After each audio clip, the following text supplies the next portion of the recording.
It was meant to be a routine gathering. Vatican City stood still beneath the weight of expectation as global media flooded the press hall. Reporters jostling for angles, satellites locked in, lights burning overhead. Behind the podium sat Pope Leo XIV, framed in marble and incense, his presence calm, eyes quiet with a strength that didn't need to be announced. He had prepared no speech. He never did. His conviction was never scripted, and that unnerved them. The world had grown cynical, and the journalist, rising to his feet, embodied it. Sleek, composed, voice dipped in casual contempt. He didn't come seeking truth. He came to expose a man the world had too easily begun to trust. He spoke loudly enough for the cameras, soft enough to sound polite. "Your Holiness," he began, "the world sees your affection for children, your outreach to the youth, but some say it's all curated. A performance for relevance in an age that no longer needs faith." No reaction, just silence. The question floated, cold and surgical. The room leaned forward, and then, before the Pope could respond, something happened that rewrote the script of the entire day. From the back, unnoticed at first, came the sound of soft shoes tapping the ancient floor. It wasn't the sound of protest or applause. It was the sound of innocence. A small boy, no older than 5, wandered from the crowd. No one moved. Not security. Not the press. The moment was too surreal to interrupt. He carried nothing but a worn stuffed animal and a gaze too steady for his age. His eyes locked on the Pope's. He walked past columns of doubt, past the shields of professionalism and skepticism, and stopped at the foot of the most powerful religious figure on earth. Then, wordlessly, he wrapped his arms around Pope Leo's legs. No prompting, no words, just presence. The press lowered their cameras. The journalist froze mid-breath. Even the sound technicians forgot to adjust their feeds. Pope Leo looked down, hands slow, unsure whether to hold or to weep. He bent low, gently placed his palm on the boy's back, and whispered something no microphone could catch. But his lips were read by all. "This child has said more than I ever could." There was no applause, only the kind of silence that descends when heaven brushes against earth. What followed was not a debate. It was a revelation. But before we dive in, comment where you're watching from. And if you wouldn't have embraced that child, or the Pope, tell us why in the comments. And if something about this moment moved you, stirred something you forgot you even had, yet you still refuse to subscribe, then maybe you're not avoiding this channel. Maybe you're avoiding the truth it brings too close. He was not the kind of Pope the world expected, nor the kind the Church had grown used to appointing. Pope Leo XIV was born without the weight of legacy. No famous bloodline, no powerful patrons, no academic trail of privilege. He had come from the edges, from a crumbling parish tucked inside a war-torn village where sermons were delivered over gunfire and communion wafers were sometimes just bread stolen from hunger. Before he was bishop, before cardinal, before Rome had even uttered his name, he had spent years with the forgotten. Orphans who refused to speak, mothers too numb to cry, warlords who laughed as they bled villages dry. He stayed, and he listened, and he buried more children than baptisms he'd ever performed. He carried all of that into every room he entered. To the Church's bureaucrats, he was unpredictable. To politicians, inconvenient. To the poor, he was hope with a spine. And now, for the first time since assuming the papal seat, he would face the world not through encyclicals or interviews, but through live confrontation. The press summit was globally televised. Vatican City had never looked more polished, more scripted, more modern. Yet beneath the symmetry of the marble and the choreography of protocol, there was unease. Not because of the Pope's presence, but because of one man seated across from him. Julian Marchetti, journalist, syndicated in over 30 nations. He had built a reputation not merely by asking hard questions, but by exposing soft spots, especially in institutions that claim moral high ground. He spoke in clipped phrases, favored dark suits, and possessed the peculiar charm of a man who disbelieved in everything but himself. Religion, to him, was theater for the emotionally dependent. And this Pope, kind, poetic, barefoot among the lepers, was nothing more than a spiritual influencer with too much power. He had waited months for this moment.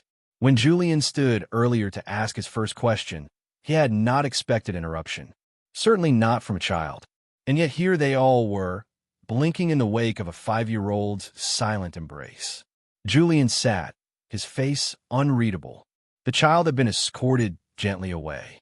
The room, though settled, still quivered with something unspoken. Cameras resumed, lights steadied, but the atmosphere had shifted. The expected game of words had already been cracked open by an act no strategist could have predicted. And still, the Pope had not offered a defense. He did not launch into theology. He did not unravel doctrine. He simply watched the journalist with an expression that carried no judgment, only memory. As though he had seen men like Julian before. Arrogant, polished, wounded far deeper than they'd ever admit. And Julian, though trained to strike without blinking, felt something inside him shift. This wasn't the man he'd come to confront. This wasn't the man he'd prepared for. This was not a political figure cloaked in scripture. This was a survivor of suffering who had dragged the cross through places the world refused to name. This moment mattered not just because it was the Pope's first global engagement with critics of the Church. It mattered because it was unfolding live, without editing or revision, in front of millions watching from phones, living rooms, prisons, seminaries, hospital beds, and battlefields. It mattered because the questions weren't just for him. They were for all of us. If faith still had meaning, if innocence could still silence power, if the Church could still be trusted to weep before it preached, and if the ones who claimed to hold truth could still be moved by something they did not control. If you're already judging this Pope before hearing his words, maybe it's time to pause and ask, when was the last time you listened without a script? When was the last time silence spoke louder than an argument? If you came to this video to confirm your cynicism, stay. Because this Pope isn't here to impress you. He's here to tell the truth. And the next question will change everything.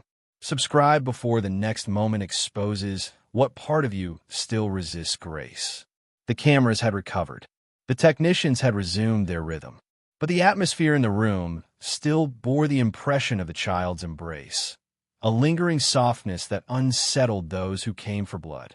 Julian Marchetti shifted in his chair, adjusting his cuffs as though to steady himself. He'd faced presidents, prime ministers, even dictators, but never a pope who refused to perform. Never a man of power who welcomed disruption instead of correcting it. He leaned forward now, not just as a journalist, but as a man attempting to reclaim control of a room that had slipped through his fingers. He began with warmth, manufactured, careful. "Your Holiness," he said, voice rich with studied respect. "I think we can all agree that what just happened was touching, beautiful even." He paused, let the flattery breathe, then drew the dagger. "But there are those who wonder if this is exactly the image you've crafted so well. A kind of spiritual theater. They say you've become more of a celebrity than a shepherd, a man of optics rather than orthodoxy. What do you say to those who believe your popularity is just a performance?" The air drew tight again. He had done what he came to do. Cast doubt, wrap suspicion in civility, question the integrity not directly but by proxy. But Pope Leo did not blink. He did not answer immediately either. Instead, he turned his head, slowly, toward the journalist, as though considering the weight of not just the question, but the wound behind it. He sat back, folded his hands, and let the silence do the speaking first. The audience leaned in. When he finally spoke, his voice was quiet, but not weak. Gentle, but not unsure. "If a child smiles at a priest," he said, "isn't that better than fearing him?" The words struck without force, but landed with weight. There was no applause, only stillness. Julian did not respond. Not because he couldn't, but because he hadn't expected the Pope to lift the conversation out of the frame he'd constructed. The answer wasn't defensive. It wasn't combative. It was disarming. The Pope hadn't justified his fame. He hadn't denied the accusation. He had replaced the entire conversation with a single question, one that no rational heart could dismiss. The studio lights glared brighter now, but the space itself felt dimmer, smaller. Less a press room, more a confessional. Julian tried again, this time with a tone dipped in irony. So, to be clear, Your Holiness, are you suggesting that perception doesn't matter? That popularity has no bearing on moral authority? Again, silence. Again, a gaze, not cold, not triumphant, but piercing. Then, I've been popular with those who suffer, the Pope said. Unpopular with those who profit from that suffering. I'll let history decide what that means. Another pause. The room was starting to change sides, not out of agreement, but recognition. Recognition that this wasn't an act. This was not a man trying to win. This was a man who had already lost everything that didn't matter. Julian adjusted his papers, unread now. There was nothing left in them that hadn't already been answered by a child's embrace and a priest's silence. Still not subscribed? Perhaps you're afraid this story will confront more than just a man in white robes. Perhaps it will confront your own doubts, your own performances, your own carefully worded questions that keep faith at arm's length. This isn't just about a pope. It's about what happens when humility won't let you hide anymore. And the next question will go deeper. The quiet exchange had stirred something beneath the surface, but it hadn't satisfied Julian. Not yet. He wasn't here to be charmed. He wasn't here for parables. He had built his career by refusing to be moved. And now, before the watching world, he reached for something sharper. He set down his notes. This part needed no script. Your Holiness, he said, voice steadier now. With all due respect, I think the world is tired of soft answers. He leaned in, carefully pronouncing each word.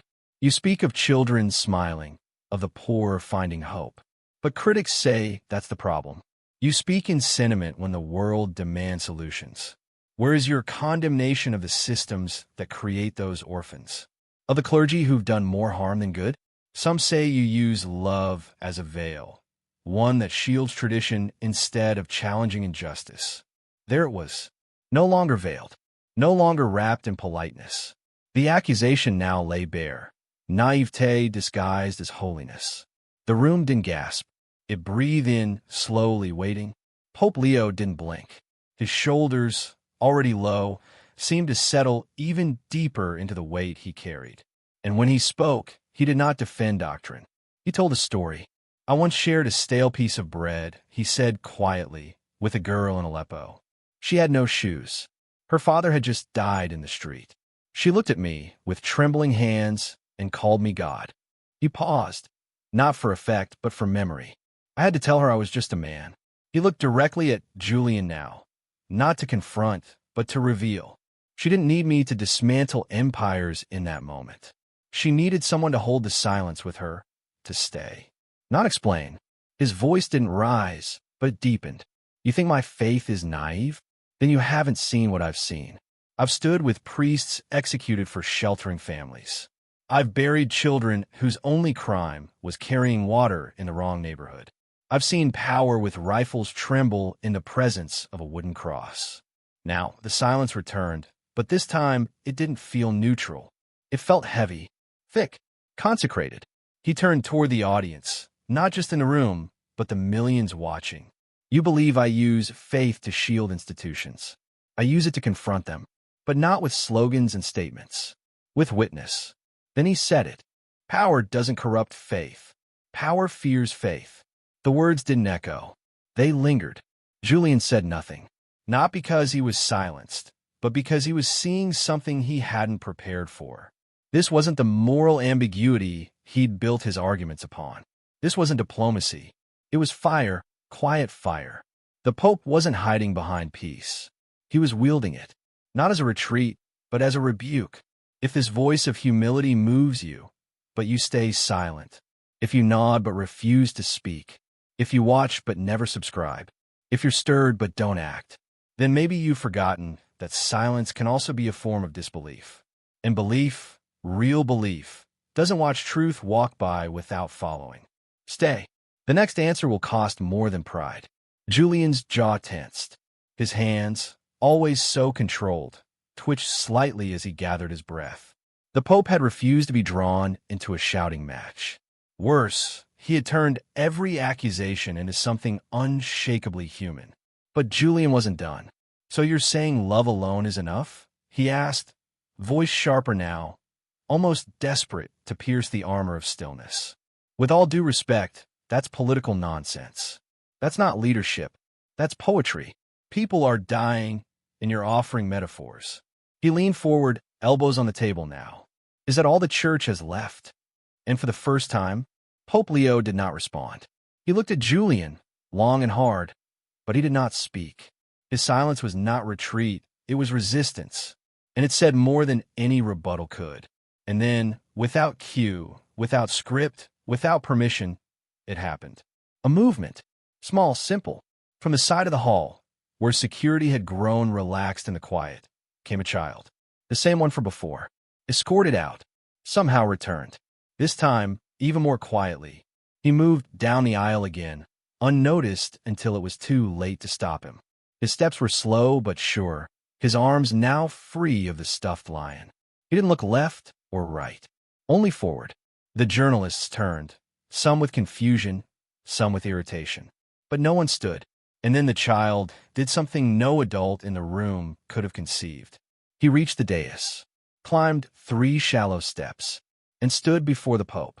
There was no mic, no ceremony, only a child standing before power. The boy reached forward and opened his arms. The kind of gesture no strategist can script, no leader can command. Pope Leo looked down. He did not hesitate. He descended, not stepped down, descended. Slowly, carefully, he knelt, his white garments folding like surrender, until his face met the level of the child's chest. And the boy embraced him. No words, no performance, just arms clinging tightly around the neck of a man the world had come to question. The Pope placed his hand around the boy's back, softly, reverently, his eyes closed, his body still. And then his shoulders shook. A single tear traced the line of his cheek. No one breathed. No one filmed. Even the air froze. He leaned in and whispered something inaudible. Not for the room. Not for the world. Just for the boy. And still, Julian said nothing. Not because he had no words, but because he realized in that moment his words didn't matter. All the research, all the preparation, all the perfectly designed traps, unraveled by the one thing he had never accounted for. Pure love, unprovoked. A love that did not argue or prove. It simply was. A child's embrace had dismantled a press summit. A hug had melted centuries of skepticism. And the Pope, still kneeling, remained the only man in the room who didn't need to rise to be seen. Still watching without subscribing? Then ask yourself, if this moment left you speechless, were you still waiting to say yes to? Are you here for spectacle or for truth? Because truth just knelt before you and said nothing. And that silence demands an answer. Subscribe, or tell us in the comments why your heart stayed seated. Because Holy Shadows watches not for numbers, but for moments like this. The next one will break more than silence. Julian cleared his throat. It came out too dry. He reached for his pen, not to write, but to move, to steady trembling fingers with a familiar habit. The cameras were still. The room was quieter than any studio he had ever entered. But pressure had not left, only shifted. Now it weighed on him. He opened his mouth again, this time not as the hunter, but as a man retreating from a burning house. But with all respect, he began, voice faltering ever so slightly. That's emotionalism, not truth. That's sentiment. A child hugging a pope doesn't solve hypocrisy. It doesn't prove holiness.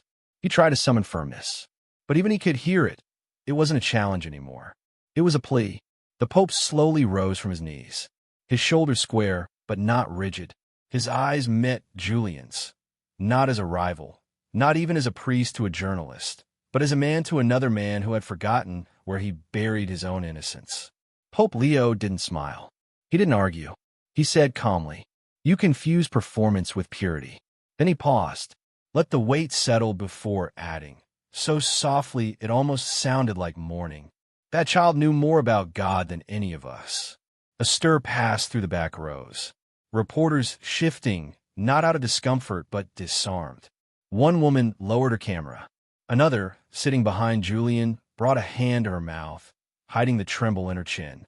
The Pope turned to face the full crowd now. You came for doctrine, he said, but I answer with dignity. His voice was not raised, but each word seemed to land with a precision that couldn't be rehearsed. You came to ask questions of belief. But what if belief is already answered, in ways too quiet for microphones to catch? He stepped toward the edge of the platform, closer to the people. His robes dragged across the ancient stone like a whisper from another world. I do not serve a God who shouts. I serve a God who was born in a stable, who never held a press conference, who let children interrupt his sermons. A deep breath, and I serve a church that must do the same. Or die. A gasp, not loud but audible, somewhere near the front. Pope Leo's tone never wavered. His voice, still soft, dropped its final verdict. A church that cannot be touched by children is already dead. And in that moment, something shifted, not just in the room, but in the hearts within it. A journalist near the back, one who had written for decades, dissecting faith with surgical cynicism, lowered his notepad and wiped his eyes. He thought no one noticed. But truth always sees what pride hides. The cameras captured it all, but even they couldn't translate the silence that followed. No counter-question came. Julian sat still, no longer as the authority in the room, but as the accused, facing something deeper than logic, conviction. Still watching, are you? Still unmoved? Then let me ask you plainly. If a single line, a church that cannot be touched by children, is already dead, didn't shake something in you, don't scroll. Don't excuse. Go to the comments. Tell us why you refuse to subscribe. Tell us why you reject this kind of light. Because the shadows are listening. And Holy Shadows was never just a channel. It's a mirror. And some mirrors don't reflect your face. They reflect your faith. The room, once a battlefield of rhetoric, now resembled a sanctuary. Not because the marble changed, not because the lights dimmed, but because the tone had shifted from confrontation to confession, from proving to remembering. Pope Leo turned fully, deliberately to the cameras, to the millions watching, to those in living rooms, on subways, in hospital beds, behind prison walls, to the weary, to the jaded, to the faithful who had forgotten why they still believed. His voice didn't rise. It fell like a hand on your shoulder. This was never about proving a point, he said. It was about remembering who we are. His eyes softened, not with weakness, but with recognition. We are not arguments. We are not algorithms. We are not identities crafted by comment threads or factions forged in fear. He let the weight land. We are human, fragile, immortal, and the world will not be saved by clever arguments. A pause. It will be saved by open arms. The silence was no longer heavy. It was holy. He turned now, gently, toward Julian, the man who had come to win, and instead had been quietly undone. The Pope's hand raised, not in rebuttal, not in scorn, but in blessing. May your questions, he said softly, lead you to wonder, not war. Julian said nothing, but his eyes, once precise and cutting, now shimmered, not with defeat, with clarity, the kind that comes not from having answers, but from finally hearing truth spoken with love. Behind the Pope, the lights caught the crucifix again, but somehow it looked different now. Not a symbol of conquest, but of embrace. Not an icon of division, but of invitation. And still, the Pope faced the cameras. One last time. This isn't just a story, he said. It's a calling. If it reached your heart, if something here pressed on the part of you that still remembers wonder, but you scroll past without subscribing, then ask yourself, what's really stopping you from standing with light? Because this isn't a performance. This is a path, and the door is still open. If you had been there in that room, watching that small child step forward without hesitation, what would you have done? Would you have reached out, embraced the moment, or stepped back, afraid of the vulnerability it demanded? These questions are not simple. They cut to the core of who we are, beneath the masks of certainty and skepticism. Now in this space, this sacred shadow where doubt and faith meet. Tell us your story. Share your moments of faith that have stirred your soul, or the doubts that keep you searching. Both are welcome here, for neither is weakness. Both are paths to truth.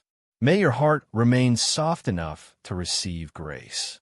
Your questions honest enough to uncover light. And your shadow, no matter how long or dark, always point to the dawn. This is Holy Shadows. And if you still hesitate to subscribe, scroll down to the comments. Somewhere below, someone like you is already there, regretting the day they let the light slip past without holding on. The choice is yours. But remember, shadows never fade when they stand close to the light.